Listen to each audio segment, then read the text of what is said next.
Sunday night is here once again, and that means only one thing. Scorecard is back on your screens on Citi TV. My name is Benjamin Nketiah. Big shout outs to you, to everybody watching the show from everywhere around the country, and even those getting to us from other parts of the world. Big ups to our people from Sierra Leone, the Gambia, Senegal. You guys have been amazing. The text and WhatsApp lines will be on your screen so you can send us your thoughts. It's been a weekend of AFCON qualifiers, or it's been an international break generally. Ghana's Black Stars, they have made it to next year's AFCON. A lot of issues have jumped out in the wake of that qualification. Just before we came on air, we were witnessing a really dramatic game between the Gambia and Congo. Now, Congo were en route to the AFCON, but some way, somehow, managed to cough it up and have given that spot to the Gambia. And what's going on with Germany? Diamond Shaft, they have fired Hansi Flick. He has had a torrid run in recent times. We'll be getting into that as well. As far as the US Open is concerned, Coco Gauff is the new champion for the women's side of town. And then when you get to the Basketball World Cup, Dennis Schroeder, he was cooking everybody. It was Germany versus Serbia. Germany emerging winners of the World Cup as far as the Basketball World Cup is concerned. So a lot to chew on this particular international break. Let's take a quick turnaround. When we come back, I'll introduce my gentlemen and then we'll get talking. Welcome back to Scorecard here on Citi TV. Edwin Kwakofi, Coach Christopher Nimley, my gentleman in the studio. Gentlemen, welcome to the show. Always a pleasure to be with you. Let's get right into it, and let's start off from our own Black Stars. It's been a very interesting weekend. Central African Republic, AFCON qualifiers finally over. It wasn't the happiest of qualifications because it was not supposed to be this difficult to begin with. It was a comeback win. In the end, Ghana topped Group E to make it alongside Angola. Coach, let me start off with you before we get into the highlights of the game. What were you expecting going into this game? What type of game were you expecting, and were you surprised by the sort of play exhibited by our players and by our opponents? To be honest with you, I was not surprised by what I saw of the opponent. Okay. Because coming to the game, they knew what they had to do. They knew of the three possible results. There's only one that will ensure they qualify for their very first AFCON. So if you belong to that setup, you should go out there and give it your all. So that if you don't qualify, you yourself would admit that maybe your best was just not good enough on the day to guarantee you qualification. I was a bit surprised with our approach to the game because we also knew what we had to do. We had to avoid defeat. But we were the home team. In avoiding defeat, there were so many ways I thought we could have gone about it. Fundamentally, we should have known that we're the home team. Qualification was that crucial. I mean, it would have been an eyesore should we get eliminated here in Kumasi. I think heads would have rolled. So pragmatically, if you are the coach, you set your team out there to make sure that they protect the sort of advantage that they had to guarantee qualification. That was what the team eventually ended up doing. But if you look at the fact that this was Chris Hughton's fourth game, and the previous three had not been that convincing. We virtually struggled to beat Angola here in Kumasi. That was his first game. His next two away games were games that we drew. In all occasions, we came from behind to draw those games. So I felt that having now in playing at home and having the sort of players we had on board, although yes, we were missing some key players, Thomas Partey, Ashimeru, Danny Namati, and Cole, I still believe that the collapse that the coach made on the day, or for this particular game, we had enough to have played in a certain way and dominate the opponent in a certain way. Look, I'm one of those pragmatic guys who believe that you don't need to control the ball, you don't need to keep possession to be in control of the game. There are times where you allow your opponent to have the ball, but you actually decide what actually happens in the game. If you look at it, you couldn't tell whether we were playing on the defensive, hoping to counter, or we wanted to dominate the object and impose ourselves and run the show from start to finish. I didn't see that clear distinction between what we really wanted to do. Therefore, once the Central African Republic showed their intent that look, they meant business. They were in for a game, and they wanted to give it the best. We struggled for the first 42 to 43 minutes. And I think if you look at the fact that's that a long time to struggle in the game. That is a long time against this sort of opposition. With all due respect to them, though, they've never qualified for the AFCON before. We have been there. We've won it all 4 times. That was the last time we won it 42 years ago. Yep. So, but at least when it comes to football on the continent of Africa, Ghana is well known as compared to our opponent. And see, what makes me very concerned is the fact that in Ketia, believe you me, we've not beaten any of the top 10 teams in Africa for the past 6 years. It's something you always hammer on, and Yeah. I always go through it. Because at the end of the day, if we want to win the AFCON, Those these are the guys teams will you'll be be along. beating. We will have to beat one of them. You can't avoid 2 or them. 3 of them. Yep. We have to beat them Yep. to win the AFCON. So if you are putting up such uncertain performance, I don't want to use the word lackluster or sluggish, but at some point in the game we watched, it was very, very sluggish. The build-up of our team looks too slow for me. And to me, that is what it's going to come down to. You can have all the formation, all the system in place, but when the execution is not done with intent, with purpose, and that sort of discipline, then you are not going to get the end result that you so desire in order to bring an end to a 42-year wait. This team clearly will have to improve. I think in every department.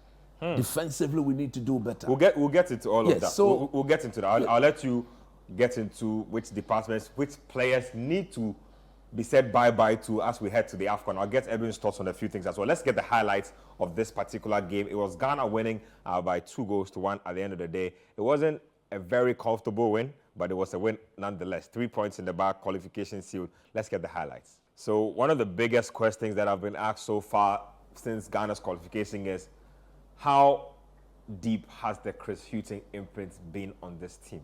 Edwin, it's 4 games in for the experienced gaffer. Not a lot of people seem excited by his era so far. I mean, qualification to the AFCON is Ghana's birthright. We expect to qualify, and we expect to qualify in style. That is what has come into question. How long can he continue to get away with this type of football? Look, we were facing a team that had not made it to an AFCON before. Okay. And we consider ourselves one of the best, at least 32 nations in the world, because we played at the World Cup. Yep. We shouldn't honestly be struggling against Central African Republic at home. And you mentioned Chris Hughton and his imprint on the team. So far, I don't think we've seen much of an imprint in the team. I don't think this Thursday's game was the game to see that philosophy. It was a game we needed the result from. We needed to avoid defeat, or at least hope Angola didn't get a better result than us. And we did that. Obviously, you are not going to see the best performance from the team. But even prior to that, we've seen this team struggle to win games. In fact, they barely make it into a position where they can stay in games with other teams. They have to come back from a goal down, or win late in games. And you can't sustain this, especially when you are going to an AFCON where you'll be meeting the likes of Senegal, of Nigeria in very good form, of the Ivory Coast, of Egypt. You are not going to go into these games and then go down by a goal and come back into these games, because these teams are not going to allow you to. So I think he has a lot of work to do in that sense. In the next few games, we are going to see the Ghana national team play a couple of friendly games, World Cup qualifiers. There are a few things that he needs to do. Get a settled squad. By now, he should know which players form the core of his squad. He shouldn't tinker and bring in players, unknown players, just to test them. There's no time for experimentation. He should know the players. Unless a few players just step out and become stars in the next few months, there's no way they should be making it into these teams. There are a few players that we should be moving on, or at least keeping on the bench for some time, because so far they are not adding enough to the team.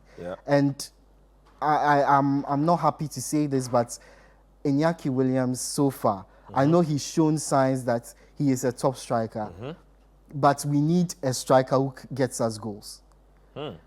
It might not be entirely his fault because his teammates are still getting used to his style of play. That was game number 9. Game number 9. Game number I mean, 9. we can make excuses for him. We can make excuses for him, but we still need a goal-scoring striker. And I think Antoine Semenyo, the few cameos he's had for the national team, he's been brilliant. On Thursday, he was fantastic against the Central African Republic. And I think he's made a strong case to become Ghana's number 9, at least for now.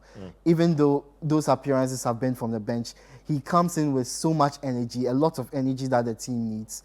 And he seems to link up well with the players around him, no matter who it is. On Thursday, it was Enes Nuama. Previously, it's been Kudus. It's been Thomas Partey. It's been Jordan Ayew. No matter who he plays with, he seems to have that telepathy with him. And I think that's what's missing with Iñaki Williams. He hasn't got that in him immediately. And I think the selections to the national team, we need to improve that. There are a few players who their position looks iffy. I don't want to overly criticize the player, but we all saw Baba Rahman in the game on Thursday. He was really run ragged. And even offensively, which is supposed to be his strongest assets, there were moments in the game where his decision-making was very questionable.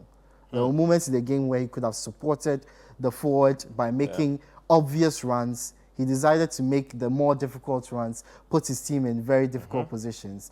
And another problem we observed on Thursday was our creation. Unfortunately, we don't seem to create much in our games. When I looked at the stats, our touches in the game against Central African Republic, our most touches in the game came from Salis. Then there was Alidu. There was Joseph Edu. There was Jordan Ayew. And then there was Mohamed Kudus. All of those had from between 58 and 52 passes. However, key passes or big chances created from passes were 1 for Joseph Edu and 1 for Alidu Seidu. Nothing from Kudus, nothing from Jordan Ayew. And that's very telling because you are telling me that our key chances created were from our defenders. One from a centre back, one from a right back. Nothing from our most creative player. Nothing from our, I like to say, all-action attacker who does seem to do everything on the pitch, which is very telling that our offensive players are not creating anything. Without a player like Thomas Partey, we are basically non-creative. We can't go into an AFCON tournament not creating chances, relying on individual brilliance from Kudus Mohamed or a goalkeeping error, if you'd like to say that, or an all-action play from Antoine Semenyo. We are not going to get so many opportunities at the AFCON. Coach, I think my biggest problem with the Houghton era is that we have no offensive identity, we have no defensive identity, especially defensive identity. That was supposed to be his forte. That was supposed to be his stronghold. I feel like in all the 4 games we've played, we've needed rescuing with individual brilliance. We struggle against minnows like the Central African Republic.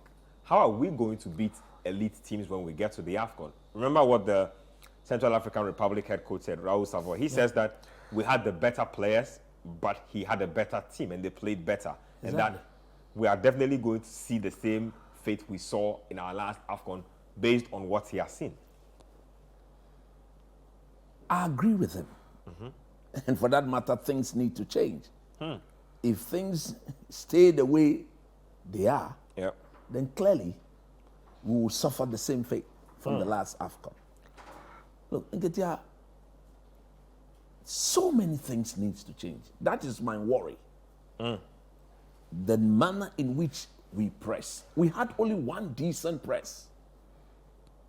We won the ball in the attacking third only once. That was what resulted in our second goal. So which means Jordan was not pressing the ball properly. Kudus, Iñaki Williams, and even Osman Bukari. And when they decide to press, there was no proper coordination. Nobody was anticipating. Look at the Semenyo one, the one that resulted in the second goal. When he went to press, that was when, I think it was Guillaume Mensah. So Guillaume had blocked the channel. So Semenyo came on the blind side of the player, brushed him off, and then we ended up scoring our second goal. So the coaches need to design a way of pressing. If you are going to do high press, it has to be coordinated. If it's going to be a medium press, it has to be under Chris Hughton. I doubt whether we'll do a high press because knowing him, he want to keep his defensive shape. That is again why it is a bit worrying that is supposed to be his tactical strength. We are not seeing it. It's like, apart from the clean sheet we kept against Angola, we've conceded in every game under him. And if you look at the goals we are conceding, they were all avoidable goals. These are goals that we could easily have avoided. The latest one being what happened on Thursday. Now, defensively, we need to have a proper map. What I saw of the Black Stars on Thursday is that we only had defensive line cover when we were being attacked from the flanks. That was why, despite the fact that Barbara Man was being exposed, especially Jiku could cover him, or Joseph Edu could cover him and deal with the situation. As for the right back, I don't have any comment to make about him because he's got proper recovery. There were 2-3 occasions where you could clearly see that he needed to rely on his pace. He matched the attacker for pace and dealt with the situation. Now, in the middle of the park, clearly, if we are to chase game or start game that requires that we play possessive football and mix it with a bit of attacking instinct, we cannot go Salis and Elisha Wusu. I'm not going to dwell so much on that because if Thomas Partey comes, Elisha Wusu automatically will give way. He goes to the bench. My biggest problem with this team, which Edwin just spoke about, is the lack of chances created. Do you know why that is so much of a problem? Jordan will never see a channel open and pass the ball once. Like we could call it 2v1 or 1v2, give and go. He will never see that. Kudus will never see that. Osman Bukari will never see that. That is the fundamental reason why Inaki Williams is struggling. So if I'm the manager, if these guys cannot play to the strength of your, because look, it is an eyesore. What's the problem among the three players? Because those are three pretty talented players. They tend to touch the ball too many times. At the end of the day, you allow the ball to do the movement for you. When you see, you should see the pass and go simple. If you look at all of them, the one I would have given the license to actually take on players would be Kudus. But even that, if I'm the head coach, I'm going to demarcate areas for him. Look, when you are in the middle of the park, give, receive, go, give, receive. When you get to the final attacking third, like Bukari did, that resulted in the free kick that eventually earned the team the equalizing goal, then you want to encourage. But even that again, you still come back as a head coach and tell them that when the pass is on, give the pass. Because that is what makes the game so simple. My problem is Chris Hughton with his pedigree. I don't doubt his pedigree. So when I see certain things being repeated, being recycled, you have to question over and over again, then I begin to question his pedigree. Because look, he should be telling Jordan, we are playing in this way. He should have what it takes to look in the eyes of Mohamed Kudus and tell them, you are technically very, very brilliant. But if you see the pass, let go of it.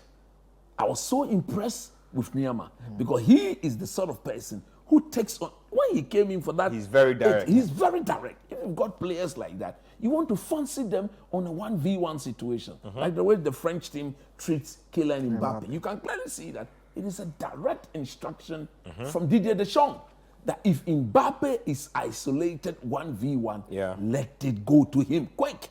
And we've got Nyama. If Joseph Pencil, hopefully he'll be around. He's there. Even Osman Bukari. But in the middle of the park, Salis must be told that in that role, look, I think there was a game of Chelsea Old Wadis against Bayern Munich Old Wadis. Michael Essien was. Look at Buffalo. Michael Essien was doing his thing. He reminded everybody how the job is done in that department. 1, 2, give and go, receive back. And he said, when you play football like that, you see. And that's what endeared Salis to everybody when he first came into the team. Exactly. That is what you're supposed to do. What has gone wrong? And I'm happy the young man himself, Salis, I'm referring he admitted to, has admitted that, look, things didn't go well. Young man, if you are watching, those closer to you, it didn't go well because you were doing too many unnecessary things. Going forward, keep it simple. Keep it simple, because in that department, you are the anchor. You are the one who links the defense to the attack. So if you complicate issues there, you are going to be found wanting. Let me ask 2 questions before we go on here. Which players should not be making it to the AFCON, and which players do you think should be on our radar to beef up our team? I'll ask Coach the same question. Well, it's a very difficult question to be put on the spot. I think that, contrary to popular belief, I feel Andre Ayew has to be in the team. Yep. I think there's a leadership gap in the team, and teams suffer when there's not that strong presence in the background, not even on the pitch, in the dressing room. Who can say, when things aren't going well, everyone calm down, listen to the coach, do this, and it will go well. I feel Andre has to be in the team. Barbara Man should not be starting. Okay. I know he is playing really well for PAOK, PAOK, and he's playing really well for them. And that Gideon Mensah is probably in the 2nd division or in the French league. But we know clearly who the better left back is. Gideon Mensah should be starting at left back. Yes, and there's Nyama. He's played his way into a starting place in the team. You think he's earned a right to start? I think he's earned a right to start. I know a lot of people will say, oh, he's a super sub, let him come on and explode against defenders. But we need to impose ourselves right from the start. We can't have our players trying to get back into games, be a goal down, and trying to get back into it. In defense, I think it's in defense that we need to make a couple of changes. Daniel Lamate, I know he didn't play in this round, but he might have played his course with the national team. I don't think he's at that level where he should be starting for the national team. And there are defenders above him. I know Salisu is injured, but he gets into the team when he is fit. It's beside him that we need to sort out. Whether it's Joseph Edu or Alexander Jiku, try and play that pairing together for a consistent number of games. Centre backs rely on telepathy between them. If they don't have that chemistry, that connection, you are going to see a lot of mistakes. One goes, one stays, they don't know how to play together, and then it leads to a lot of goals being conceded. Apart from that, I think our scouting needs to be better. I'm sure there are a lot of players all around the pitch, all around the Europe, all around other continents who are quality enough to play for the Black Stars. If we just push a little bit, ensure that, give them assurances that if they play consistently, if they play very well for their teams, they will be a key part of the national team going forward. That is all they need. That's all the assurance they need. They need to know that our eyes are on you, and if you keep playing how good you are, you will be part of the team. I'm sure they'll be willing to play for the national team. Coach? I have a dissenting view on Andre. Okay. I think the time has come to move him on. As a country, we need to look beyond him. I completely disagree with people saying this should be his last AFCON. I think, look, he's been around for 17 years. First and foremost, he should get a team. Okay. If he doesn't get a team to play, he comes nowhere closer to this team. People like me, I'll be questioning Chris Hughton and Masao Didi Dramani, Mr. Boateng, if Andre is clubless, like he is. And he goes to the AFCON. That should never happen. And even when he gets a team, the captain of the Black Stars cannot be playing 10 minutes, 5 minutes, 15, at club level, and come and command a regular position in this team. I've seen this team play without him. I disagree with Edwin where he says with that Andre there's leadership problem. I don't think so. Because I think that this team, rather in his absence, there's proper leadership and direction.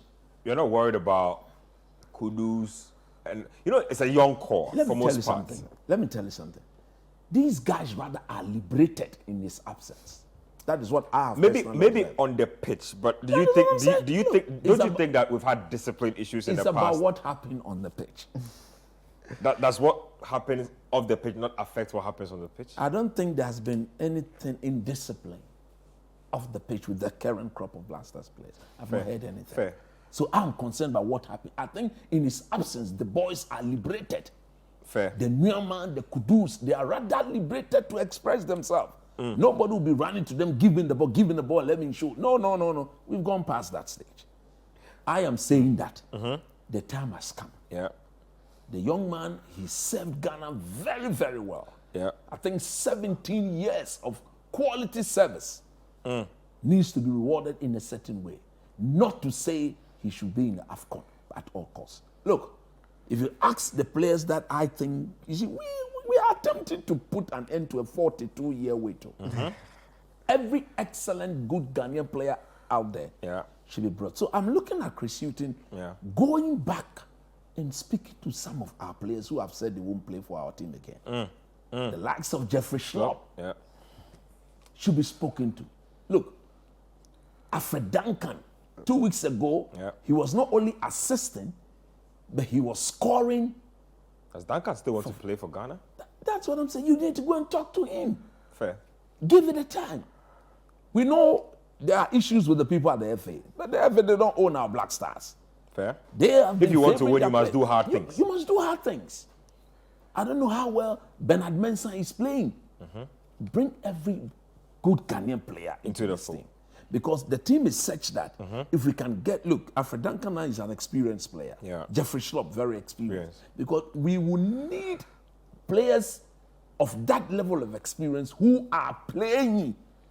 They see the Marazes, Not they see players the top level. who have experience and don't have a club that we should take to the AFCON. We should stop that. Fair. You understand what I'm saying? And I'm happy Richard Ofori is back because it is one department that needs to be what? Keenly contested. Everybody knows my stand. Lawrence Ati is my boy. But I know what brings the best out of the young man. When there's a healthy competition, that is when he's challenged to do better. So I'm happy Richard Ofori is back. So fine. Barbara, man, if we can. If I don't know why we are not looking beyond having another left back after Gideon. Because it's looking like Gideon Mensah. We've done Patrick Kozo, and he was dropped for this particular two-game stretch we have. Well, we should have looked at him. What is he doing now? Okay, some of us are going to cast our net wider because we want to see. You see, if you like we saw in the World Cup when they were told that Gideon was sick, which eventually ended up not to be true. Baba will step in, and the problem will recur, and then we are in for big trouble. When we had Kwesi Appiah, we had Lumo Agbenyanu. He disappeared with Kwesi Appiah. I'm not sure what happened. Jeffrey Schlupp also solves that issue. Jeffrey Schlupp solves that issue, actually. Yep, he plays at left back and plays at central defensive midfield. Yeah, I think Bernard Tekpete should be brought into the picture. Another player who should be looked at. He's been scoring for fun, assisting for regularly. Fun. He's athletic. He's a ball of energy. And then the boy in Italy, the other captain, the boy, Jesse. Yeah. Why is that boy not, since Kwesi Appiah left, he's not been given a call. He's not been given a shot again. Especially when we are struggling for even goals. Caleb Ekuban, I think he's a decent forward player to look at. We have a couple of players out there, so there's a lot to chew on. Let's take a first break. When we come back, we have more AFCON highlights. We'll get into some bit of Europe tennis as well. A lot to come on the show. Stay with us. Welcome back to Scorecard here on Citi TV. Let me get to my message box. A few of you have been sending in your thoughts. Ebenezer from Takrady says, Ghana's performance was poor. If the opponent had taken their chances well, they would have won. And please tell coach he should fire the referee for calling unnecessary decisions. This one here is from Joshua from Ashaiman, Lebanon Police Station. He says, good evening, Ben. I don't think we have an identity as a football nation, only Takashi and Inshallah. Eddie from Achimota says, I believe the Black Queens coach Nora Hoptel can handle the Black Stars better. She's a good tactician. Kweku from La Paz says that I'm totally disappointed with the style of play from the Black Stars last Thursday. Their passes, ball distribution, set pieces, etc. very poor. I saw the GFA president launch a football philosophy document a few weeks ago. I wonder what the coach was teaching them. The midfielders are selfish. This one here says, I wonder why coach is not part of the Black Stars technical team. coach is here. I'm sure he can answer that for you. Albert from Accra, Ghana. Albert from Accra says Ghana is not a strong team enough to play against the giants of the tournament. Ben, this one says he's star boy from La Paz. He says we should be serious in terms of our call-ups because some players are not good enough. Coach can play the number 3 position. So Charlie, they say. Oh, when I'm fit, no 2 ways.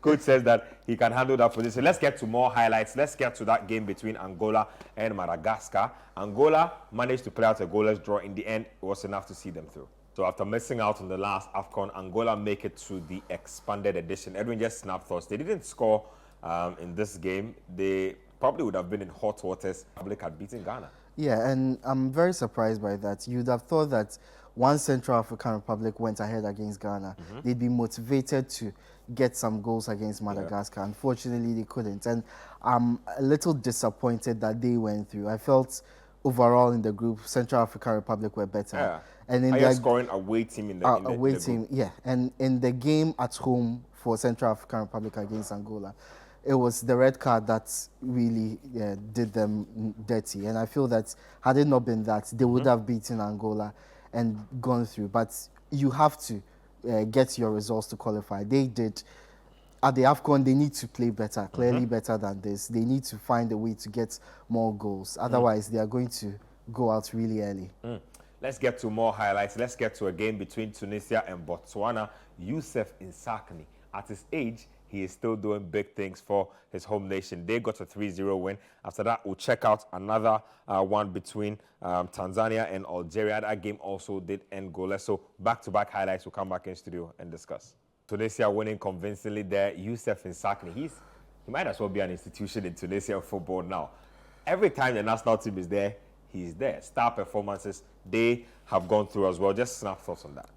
This is what you call experience. Why is it coming to bear? Why is it that clear? Yeah. It's because he's playing actively somewhere. That is the foundation that you need to have for you to what? Progress. And with the years that he spent with this team, he understands everything that goes on in there. And for me, I'm so happy. You see, it is our Mundial. You want to see the best of Africa line up in Cote d'Ivoire. And if you look at the qualifications that, or the teams that have qualified, it's going to be a fantastic tournament. Tunisia has qualified. Egypt will be there. Algeria will be there. Morocco will be there. All the powerhouses from the north will all be there. Yeah.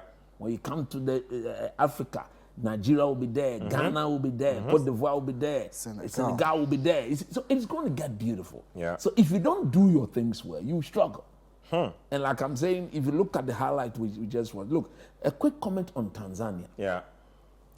This is a reflection of their league. I was just thinking the same thing when I was watching that. Yes. Managing to hold, I mean, Algeria did take out a few of their big name players, but for them to hold their own, look, and it was an away game for them, remember? Atmosphere. Yeah.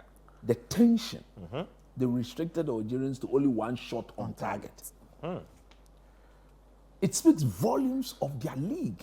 We see their teams in the Champions League. And a lot of their players are home-based too. They are home-based in the Champions League, in the CAF Cup, and they are doing extremely very well. And I'm happy. I think this is their third qualification or something like that. I'm happy they will be there. Look, you don't want to be drawn against them because if you look, their football looks very holistic. They understand what they are doing. They are being properly coached. If we are defending, we are doing so in numbers. If we are attacking, we commit. When we lose the ball, everybody get behind the ball and see what the opponent is going to do. And for me, look, it takes a very good coach to draw the line and get everybody to go according to what he says. So I'm not surprised at all by what I saw. Just quick thoughts on Algeria there, drawing goalless but sealing qualification nonetheless. Look, I don't think we saw the best of Algeria. Obviously, they changed their team quite a bit. But we saw the best of them throughout the group, the qualifiers. They were fantastic. They have a really solid squad that is well balanced in defense and in attack. In defense, a very solid team. In attack, one of the best on the continent. Exactly. So if you are going to beat Algeria, you need to be perfect on that day. The full team of Algeria, that is. And I think that at the AFCON, they are definitely going to be one of the favorites. All they need to do is keep their minds in check, keep focus. That's one thing that's affected the Algerians in They were the recent. last winners Before Senegal. After that tournament, they seem to have lost a little bit of motivation. But once they feel they can win a tournament, they are definitely going to be one of the favorites. Let's get into more highlights. Let's get to that game between Mauritania and Gabon. That game ended 2-1 in favor of Mauritania. And then we have another one between Mozambique and Benin. That ended 3-2 as well. So back-to-back highlights. Making it through there. In the previous game, you saw Gabon, really abysmal performance against Mauritania. Let's now show you the teams that have qualified for the competition there. So there you have a Cote d'Ivoire, Algeria, Burkina Faso, Cape Verde, Egypt, Equatorial Guinea, and Guinea. You have Guinea-Bissau, Mali, and Morocco. Nigeria, Senegal, South Africa, Tunisia, Zambia, Ghana, Angola, Tanzania, Mozambique, DR Congo.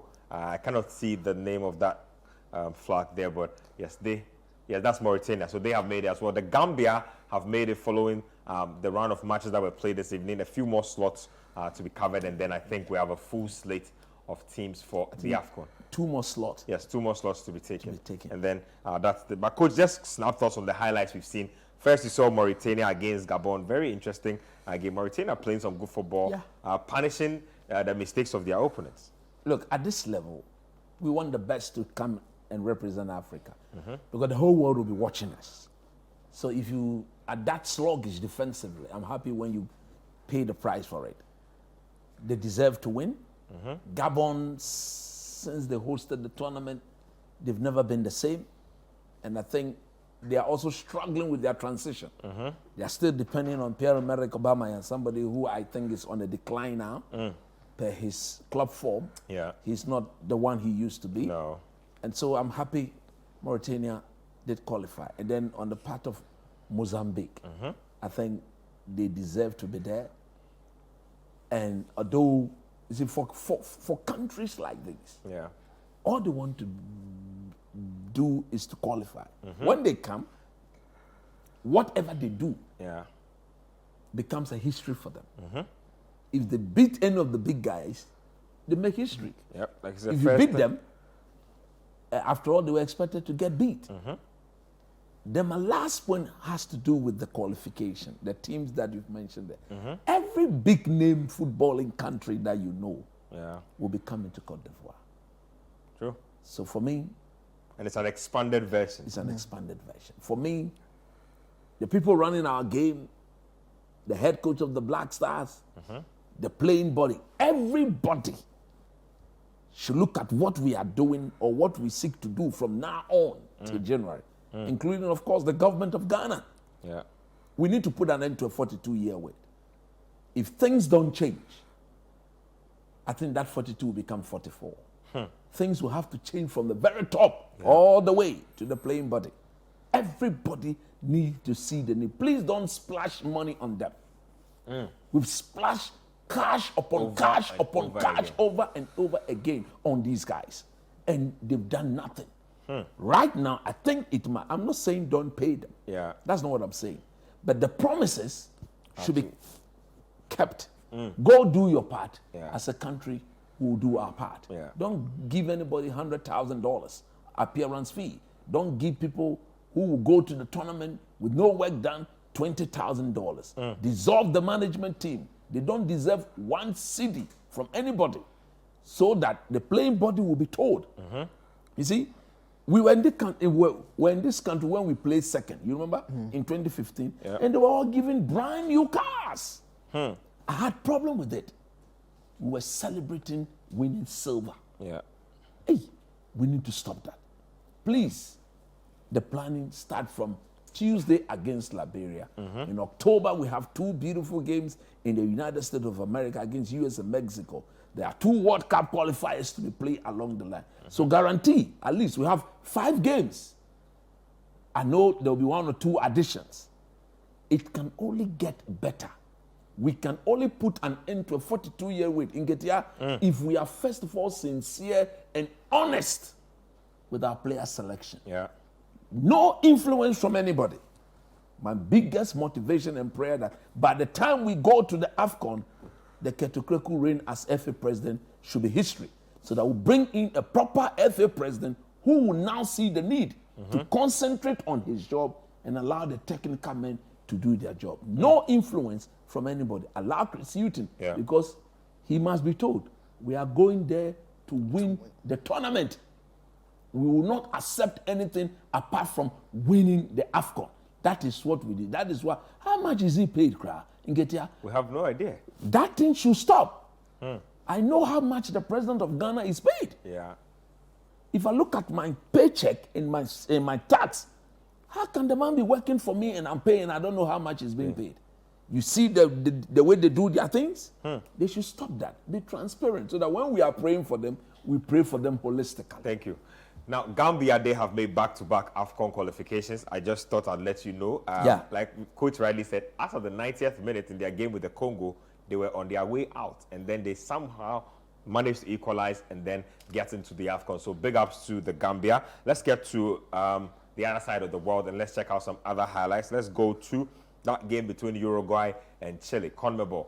They were up to their own stuff there, and then Argentina were up against Ecuador. So back-to-back highlights. We'll get back into the studio and discuss. So Uruguay there beating Chile pretty easily. Darwin Núñez contributed to every single goal there. Luis Suarez still playing, and then Valverde captaining the side. Uruguay have a really good team. Pelistri, the youngster from Man United, in there as well. They do. It took them a long time to actually do their transition. Yeah.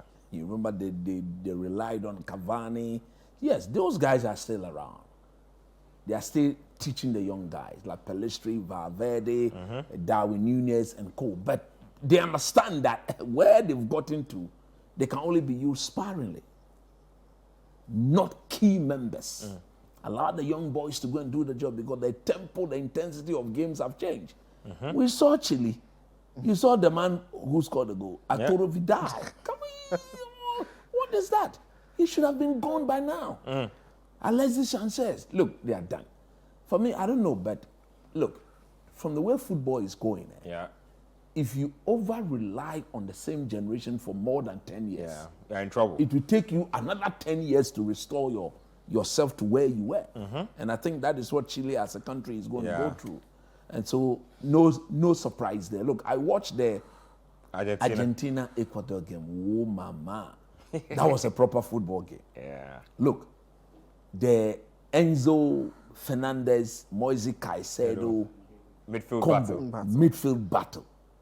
Look, if you're a Chelsea fan, you can only hope that these two guys, after this season, next season, can actually come together. Look, if they decide to play, there will be an absolute delight.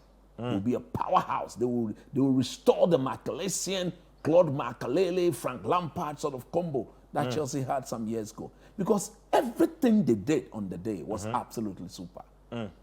Okay? And it took, again, the blessed one. The one I call the god of football.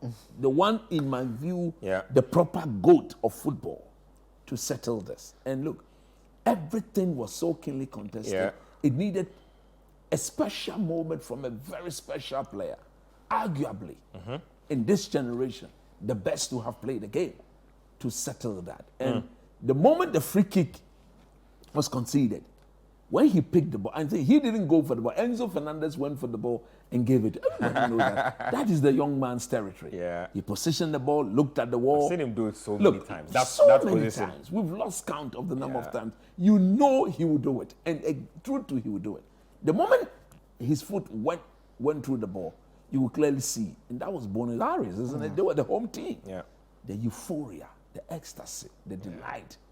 The whole stadium completely electrified. And like I've said before, I think when this young man stopped playing football, I'm one of those people who will shed tears. Real tears. Yes, Edwin, real tears. Coach says he will shed tears when Lionel Messi finally hugs up his boots. But Uruguay also did something really interesting in that game as well. They did. They were really good in that game, scoring goals, playing really well. And I think the attacking phase of their play is the best part of their game. And they capitalized on that. I saw it in color at the World Cup. Our players were bamboozled. We definitely did. They might have some issues in defense, but the players they have going forward make up for those deficiencies. And we talked about Chile. I looked at my calendar and thought, were we back in 2013 or something? 2013. I mean, Arturo Vidal and Alexis Sanchez being some of your main players, it shouldn't be possible. I think Uruguay completely deserved the win. As for Messi, we've seen so many brilliant moments from Lionel Messi that this just seems like one of those things that he can do. But it was such a special moment, such a special free kick from a very special player. And I feel that I agree with Coach. We'll definitely miss players like Lionel Messi and Cristiano Ronaldo when they call it quits, because these are some of the best players in history. Yeah, that's what it is. That's the honest truth of it. Let's take another break here. When we come back, Neymar was up to his own magic with the Brazilian national team. We have highlights from the Basketball World Cup, and then we'll finish off with some tennis from the US Open. A lot to come on the show. Stay with us. Welcome back to Scorecard here on Citi TV. Let's continue with the South American qualifiers. Let's get to that game between Brazil and Bolivia. It was a really good game. Neymar breaking Pele's scoring record for Brazil. Neymar is on 79 international goals. Pele is on 77. So let's get the highlights of that game. So Neymar doing big things there for Brazil. Coach, just snap thoughts on that. Richarlison failing to score. I hope we could have seen that chance, but an absolute shocker. Yeah. Look, it was shocking to some of us, and it wasn't surprising. Just after that, the coach just yanked him off. Come on, man, you cannot be Brazil number 9. Yeah, can't be wasting such chances. They've seen the likes of Bebeto, Romario, the main man himself, Ronaldo. They've seen proper number 9. You cannot be missing such chances. Look, this is very routine on the part of Brazil. They are the only, I think they are the only country there alongside Germany to qualify for every World Cup tournament. So qualification would never be a problem. This is part of the routine victories that you expect from them against Bolivia at home in Brazil, the Maracanã, definitely. But for Neymar, congratulations to him. But the people of Brazil would have preferred a better way to put him in the ranks of Pelé. I think probably a World Cup to celebrate. Definitely, you have to. I'm sorry, you have one more crack at the World Cup. From where he's gone to, I don't think. I mean, he's the Brazil star boy, regardless of where he's playing. He's gone past his best years. Yeah. I would have still wanted him to stay in Europe and get this PSG team built around him. But he's decided to go after the money. I don't think he's very, very psyched up in there to go to the next World Cup and go and win it. Although they will be highly favored because it's been played in the territory where support will not be a problem for them at all. He needs to put himself in the bracket of Ronaldo, Ronaldinho. The only thing he can do that is to win the World Cup with them. Edwin? Well, I feel Neymar has been very unlucky in his career. First of all, playing in the same generation as Lionel Messi and Cristiano Ronaldo. Otherwise, he's probably a Ballon d'Or winner because he has the quality to be one. And unfortunately, in terms of the World Cups, in 2014, at home, he suffered that injury, could have led Brazil to a World Cup. Then in 2018, they were just not enough for a Hazard-inspired Belgium.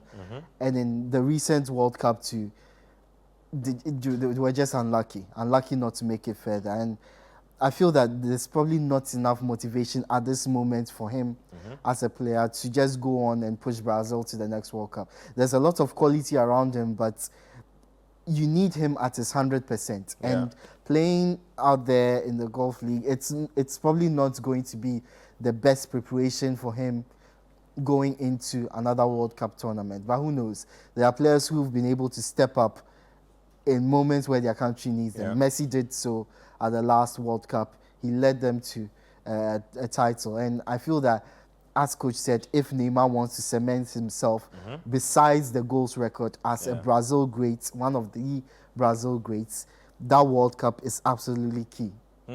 Let's get to Germany. They have some big issues as a national team. They were up against Japan in a friendly game, and it was not pretty. Check out the highlights of this one.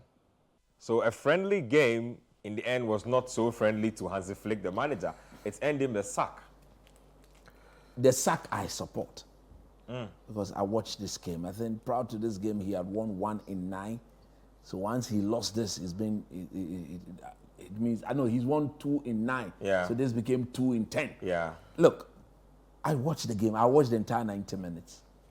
They were that poor. Defensive. And they've been poor for a minute under his tenure. I don't know. At the World Cup, they were poor. They crashed out at the group stage. They look very, like, good going forward. Yeah. The Leroy signing, the Nabry, Musiala. the Musiala. Musiala didn't play yesterday. one, He yeah. has a knock. But defensively, they look too. Look, you can drive a truck through them. Look at the size of a truck. I stayed saying you can drive a truck through them. Look, it was so bad. And when Japan scored the first goal, they struggled and struggled and struggled. The moment they equalized, Japan picks up the ball. In 2 minutes on the attack, they had restored the lead. And then Japan virtually sat back and I said, come and break us down if you can. You couldn't see any proper pattern of build-up. The only player who looked very threatening on the day on the part of Germany was Leroy Sané. So when Japan, you see, Japan too had the Brighton boy, Mitoma, on that side. So if Leroy Sané, a lot of good players. look, Mitoma was just cooking the German right back. Anytime, but for Ter Stegen, but for the goalkeeper, they would have lost the game by 7-1. He made 3 1v1 saves on the day. That was how simple it was for Japan yesterday. And the body language of the manager. Yeah. You see, normally I say if you are going to get a sack, it's like he was told that if he doesn't win this, he will be sacked. Because after 1-0, he was on his foot, coaching the team. 1-1, he stood there. 2-1, then he went to sit down. The moment he sat down, anytime the camera fell on him, you would clearly see that he knew he was going to get a sack the next morning. The third goal, he didn't show any reaction. Yeah. The fourth goal, he rather picked up the bottle and then had a sip of water, more or less trying to rinse his intestine to say, I'm telling you guys goodbye. Look, it was so bad. Look, this is Germany. Yeah. This is Germany. Yeah. They'll be hosting the Euros in 9 months' time. So I hear Their alarm bells have gone off. This is disasters coming for them. as it stands, I know their preferred choice would have been the man at Liverpool, but he would not leave Liverpool and go and coach the team. And the next big thing in Germany is the one Bayern Munich just sacked. Nagelsmann. Would they want to give Nagelsmann the opportunity to coach this team? I think whoever comes in to coach this team will have to work on them defensively. They don't need, you see, they think it is their bona fide right to impose themselves and beat teams anyhow they want. That Bayern Munich audacity is what they seek to be carrying to the national team. And it has to stop. You need to be pragmatic in your approach and respect they didn't respect, it's like they wanted to show everybody that the beating Japan gave to them in the World Cup was a fluke. And Japan came and repeated the dose. You know, for the third time, I love the fact that you mentioned. You know what was funny? Hansi Flick decided to play Joshua Kimmich as an inverted fullback in this game. He was at the right back. And Mitoma completely dealt with him. He dealt with Kimmich. All game. He ran him ragged all game. He's been playing midfield for the past, since Lam left. He's been playing midfield for Bayern Munich. What makes you think he's the one to put Mitoma dealt with him good? Well, the German football team are not doing great. The German basketball team, they have made history, winning their first ever title. They beat Serbia to get it done, and they had a man with African origin in there to help them get it done. Dennis Schroeder. His mom is from Gambia. His dad is from Germany. He was the MVP of the World Cup. So let's check out the highlights. Germany beating Serbia in the final. Just take quick thoughts on Edwin before we go. So the United States, who were supposed to be favorites, crashed out. A lot has been said since they crashed out, but Germany managing to win this. I didn't see Germany going all the way. I thought they would be good in this tournament, but I didn't see them getting beyond Serbia, but they managed to get it done. Look, there were a lot of tough teams that you'd expect to reach this stage. There was Spain, there was Luka Doncic's Slovenia, there was Serbia, Jokic as well. But the Germans showed a lot of variety to their game, 3-pointers, a lot of mid-range jumpers. Yeah. They were not limiting themselves to one style of play. And I feel that after that win against United States, beating the favorites, the massive favorites, it just lifted their confidence. Yeah. They felt they could beat anyone. It was just a step to victory, and I feel they very much deserved it. Then the Schroeder, MVP of the whole tournament, absolutely deserved it. He might not get as much plaudits in the NBA currently, but when it comes to his national team, he's a leader, and everyone knows how good he is. Even though he is not a regular starter for his team in the NBA, he's still a quality player who he's able to direct play. He's able to. His passing is fantastic. He's able to step up in the clutch when it matters. And he definitely stepped up for them in this game. And the United States need to reassess. I know they used a lot of their upcoming All-Stars. They didn't use the big names that we know. There was no LeBron James, no Kevin Durant, no Steph Curry. But they usually use these tournaments to bring up their young stars. And these young stars are expected to win the tournament. Yeah. If you don't win, it's a failure, and they need to be assessed, because we've been seeing a lot more of these failures recently. I mean, actually, what happened last time, they crashed out of the World Cup, came back and won the Olympics. They've crashed out of the World Cup again. We'll see what happens in the Olympics. Thank you very much, Edwin. Thank you very much, Coach Christopher Nimley. Thank you to everybody out there who sent us messages on the show. We appreciate it. Thank you to everybody who tuned in to watch as well. Same time next week, Scorecard will be back on your screens.